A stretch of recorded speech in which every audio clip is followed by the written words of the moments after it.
আপনি পরীক্ষা দিতে বাধ্য করেছেন এবং একটা পরীক্ষার প্রশ্ন আপনি প্রণয়ন করেছেন। আপনি পরীক্ষার প্রশ্নের মধ্যে 2টা সৃজনশীলে আপনি ভুল দিয়ে রেখেছেন। একটা পরীক্ষার্থীর তখন মানসিক অবস্থা কি ধরনের হয় একবার চিন্তা করেন।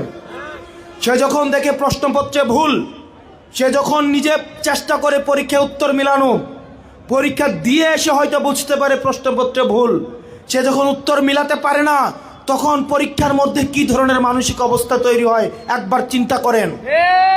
আপনারা একবার দুঃখ প্রকাশের প্রয়োজন বোধ করলেন না।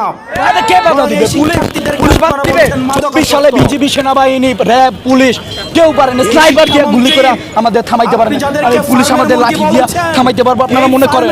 কোনোদিন সম্ভব না। আমরা এখন যাবো শাহবাগের দিকে, দেখি শাহবাগ দিয়ে যদি আমরা বাধা নেওয়া না হয় আমরা শিক্ষা ভবন যাবো, শিক্ষা ভবন ঘেরাও করবো। তাও যদি কোনো কাজ না হয় আগামীকাল সচিবালয় ঘেরাও হবে।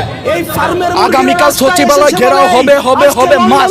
আজকে রাতের মধ্যে প্রধানমন্ত্রীকে স্টেটমেন্ট দিতে হবে ওনার শিক্ষামন্ত্রী কি করবে, কারণ এখনো বলতে হবে আপনারা তো তাহলে কোনো সাংবাদিক এটা জানি। কিন্তু আমার কথা হচ্ছে পরীক্ষার হলে আমরা অনেক নার্ভাস থাকি। এটা আমাদের লাইফের একটা গুরুত্বপূর্ণ পরীক্ষা। আপনার কথা হচ্ছে যে এটা আমাদের লাইফের একটা গুরুত্বপূর্ণ পরীক্ষা। সে বলছে যে পরীক্ষায় যদি সে পরীক্ষার বাইরের কোনো প্রশ্ন দিয়ে থাকে, কোনো ভুল করে থাকে, তাহলে